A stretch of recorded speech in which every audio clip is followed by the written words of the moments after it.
കടുവയുടെ ആക്രമണത്തിൽ ഒരു സ്ത്രീ കൊല്ലപ്പെട്ട സംഭവത്തിൽ നരഭോജി ലിസ്റ്റിൽപ്പെടുത്തി കടുവയെ വെടിവെച്ച് കൊല്ലാനുള്ള തീരുമാനം സംസ്ഥാന സർക്കാർ കൈക്കൊണ്ടു. അതിൻ്റെ അടിസ്ഥാനത്തിലുള്ള പ്രവൃത്തികളൊക്കെ പുരോഗമിക്കുകയാണ്. അതുമാത്രമല്ല, അവിടെ ഇനിയും കടുവ എത്താനുള്ള സാധ്യത പരിഗണിച്ച് RRT സംഘത്തെ വിന്യസിച്ചു കഴിഞ്ഞു അല്ലേ അനൂപ്? അതെ, ഇപ്പോൾ തലപ്പുഴ ഫോറസ്റ്റ് സ്റ്റേഷൻ പരിധിയിലെ പഞ്ചാരക്കുല്ലി ഭാഗത്താണ് ഈ സംഭവം നടന്നത്. രാവിലെ 11:15 മണിയോടുകൂടിയാണ് താൽക്കാലിക വാച്ചറായ ചന്ദ്രൻ എന്നിവരുടെ വീട്ടിലേക്ക് കാപ്പി പറിക്കുന്നതിനായി അച്ഛപ്പൻ ഭാര്യയെ സ്കൂട്ടറിൽ എത്തിക്കുന്നത്. വനത്തിലൂടെയുള്ള ഇടവഴി കടന്ന് ചന്ദ്രന്റെ തോട്ടത്തിലേക്ക് ഭാര്യ പോവുകയും ചെയ്തു. തുടർന്നാണ് 11:15 തണ്ടർബോൾട്ട് ഈ സംഭവം കാണുകയും തണ്ടർബോൾട്ട് സംഘം അവിടെ പ്രാദേശിക പരിശോധന നടത്തുന്നതിനിടെ ഈ സംഭവം കാണുകയും ബന്ധപ്പെട്ട വനം വകുപ്പ് ഉദ്യോഗസ്ഥരെ വിവരം അറിയിക്കുകയും ചെയ്തത്. ഏതായാലും ഈ കടുവയുടെ ആക്രമണത്തിൽ അവർ കൊല്ലപ്പെടുന്ന സാഹചര്യം വലിയ പ്രതിഷേധം ഈ പ്രദേശത്തുണ്ടായി. പഞ്ചാരക്കുല്ലി എസ്റ്റേറ്റിൽ, അതായത് പ്രിയദർശിനി എസ്റ്റേറ്റിൽ അതിന്റെ മുമ്പിലേക്ക് മൃതദേഹം കൊണ്ടുവന്ന് അവിടെ വലിയ പ്രതിഷേധമെല്ലാം നടത്തി. ഏതായാലും ഇപ്പോഴും ആ വിധത്തിൽ ഉണ്ടായിട്ടുള്ള ചർച്ചകളുടെ മറ്റു അടിസ്ഥാനത്തിൽ ഇപ്പോൾ ഒരു പരിശോധനകളും മറ്റും ഇപ്പോൾ നടക്കുകയാണ്. ഇപ്പോൾ പ്രധാനമായും വനവകുപ്പ് ഉദ്യോഗസ്ഥർ, RRT ഉദ്യോഗസ്ഥർ ജാഗ്രതാ നിർദ്ദേശം ഇപ്പോൾ വനവകുപ്പ് ഉദ്യോഗസ്ഥർ ഇപ്പോൾ ജാഗ്രതാ നിർദ്ദേശം പ്രദേശത്ത് നൽകി വരികയാണ്. ഏതായാലും ജനങ്ങളോട് പുറത്തിറങ്ങരുതെന്നും വീടുകളിൽ തന്നെ കഴിയണമെന്നും കടുവയെ പിടികൂടുന്നതിനുള്ള നടപടികൾ ആരംഭിച്ചുമെന്നും ഇപ്പോൾ വനംവകുപ്പ് പ്രത്യേക അനൗൺസ്മെന്റ് എല്ലാം ഇവിടെ നടത്തുന്നുണ്ട്. ഏതായാലും കടുവയെ മയക്കുവെടി വെച്ച് പിടികൂടുക അല്ലെങ്കിൽ വെടിവെച്ച് കൊല്ലുക എന്നുള്ള ഒരു സാഹചര്യമാണ് ഏതായാലും ഇപ്പോൾ ഉള്ളത്. ഉത്തരവിന്റെ അടിസ്ഥാനം ഏതായാലും ഇക്കാര്യങ്ങളാണ്. നേരത്തെ ഈ ഒരു പ്രത്യേക സാഹചര്യമായി പരിഗണിച്ച് ഇതിന്മേലുള്ള നടപടികൾ സ്വീകരിക്കുമെന്നാണ് മന്ത്രിതല തീരുമാനം നേരത്തെ ചർച്ചയെ തുടർന്നുണ്ടായത്. അത് നാട്ടുകാരോട് വിശദീകരിച്ചു. അതോടൊപ്പം കുടുംബത്തിന്റെ നഷ്ടപരിഹാരം, ആശ്രിതന ജോലി എന്നിവ സംബന്ധിച്ചും ഒരു അടിസ്ഥാന പ്രാഥമികമായ തീരുമാനങ്ങൾ ഉണ്ടായിട്ടുണ്ട്.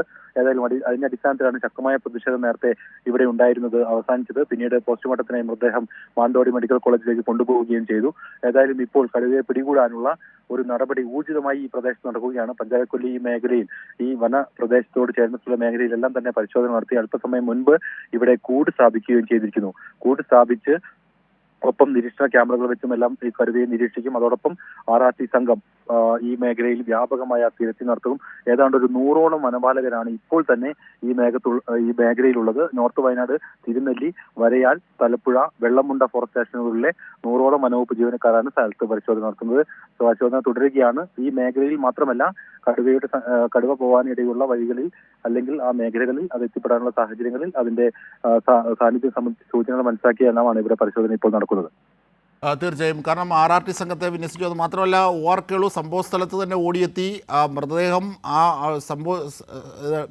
കടുവ ആക്രമിച്ച ആ സ്ഥലത്തു നിന്ന് തന്നെ പുറത്തേക്കെടുത്തത് മന്ത്രി നേരിട്ടെത്തിയാണ്, നേതൃത്വത്തിലാണ്, വനംവകുപ്പ് അടക്കമുള്ള ഉദ്യോഗസ്ഥരുടെ ഒക്കെ നേതൃത്വത്തിൽ.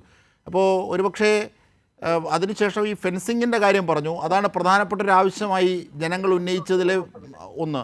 അത് നേരത്തെ തന്നെ MLA എന്ന നിലയിൽ ആ ഫെൻസിങ്ങിനുള്ള തുക അനുവദിച്ചിരുന്നതാണ്. പക്ഷേ അത് കരാർ ഏറ്റെടുക്കാൻ ആരും തയ്യാറാകാത്തൊരു സാഹചര്യം ഉണ്ടായിരുന്നു. ടെൻഡർ വിളിക്കാൻ പറ്റാത്തൊരു സാഹചര്യം ഉണ്ടായിരുന്നു. പക്ഷേ ജനകീയ അടിസ്ഥാനത്തിൽ ഫെൻസിങ് ഉടൻ തന്നെ നടപ്പാക്കും, അത് കിട്ടും എന്നുള്ളതാണ് നാട്ടുകാർക്ക്, നേരിട്ട് ജനങ്ങൾക്ക് ഉറപ്പ് കൊടുക്കുകയായിരുന്നു. അതിൻ്റെ അടിസ്ഥാനത്തിലാണ് ആ പ്രതിഷേധമൊക്കെ ഇല്ലാതാവുകയും മൃതദേഹം പോസ്റ്റ്മോർട്ടത്തിനെടുക്കാൻ കഴിഞ്ഞതും അല്ലേ?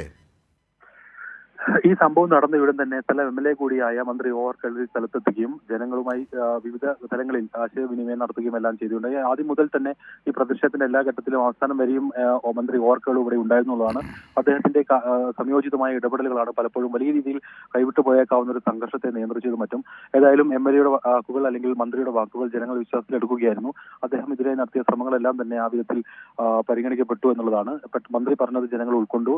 ഈ സംഭവം സംബന്ധിച്ച് മന്ത്രി പറഞ്ഞത് പെട്ടെന്ന് തന്നെ മന്ത്രി സർക്കാർ തല ചർച്ചകളും അതോടൊപ്പം വനവകുപ്പ് ഉദ്യോഗസ്ഥരുമായിട്ടുള്ള ചർച്ചകളും എല്ലാം നടത്തി. പെട്ടെന്ന് തന്നെ തീരുമാനങ്ങൾ വന്നു.